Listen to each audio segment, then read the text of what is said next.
Une fois n'est pas coutume, il y a du monde dans ce bureau de vote de Kabylie, avec des électeurs arrivés tôt le matin dans cette école de Tizi Ouzou pour déposer leur bulletin dans l'urne. La Kabylie a boycotté le précédent scrutin présidentiel. Cette année, la campagne dans la région s'est déroulée dans le calme et certains citoyens ont retrouvé le chemin des urnes. Il est vrai qu'avant, nous avons boycotté les élections. Oui, c'est vrai. Mais maintenant, nous allons voter du fond du cœur, du fond du cœur.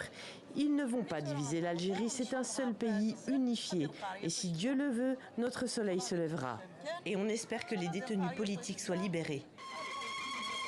L'un des candidats est kabyle, Youssef Aouchiche, ancien journaliste et sénateur de 41 ans. Candidat du Front des forces socialistes, il est venu voter ici en Kabylie, dans sa ville natale.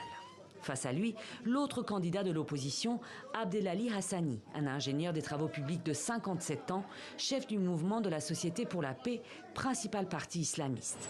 Tous deux font face à Abdelmajid Tebboune, 78 ans, au pouvoir depuis 2019. Le président sortant, qui brigue un deuxième mandat, a voté ce matin à Stawali, dans la banlieue d'Alger.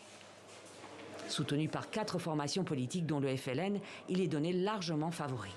Dans la capitale, le scrutin s'est déroulé dans le calme. Au bureau de vote de l'avenue Pasteur, Hafid Bagdali, militant d'Ennahda, est venu voter même si son parti politique ne présente pas de candidat. Le vote est un droit pour le citoyen de choisir celui qui le gouverne. C'est aussi un devoir pour préserver les intérêts de l'Algérie et sa stabilité. Plus de 24 millions d'électeurs étaient appelés à voter ce samedi. L'enjeu principal du scrutin réside dans le taux de participation. Lors de la précédente présidentielle de 2019, seulement 40% des électeurs avaient exprimé leur suffrage.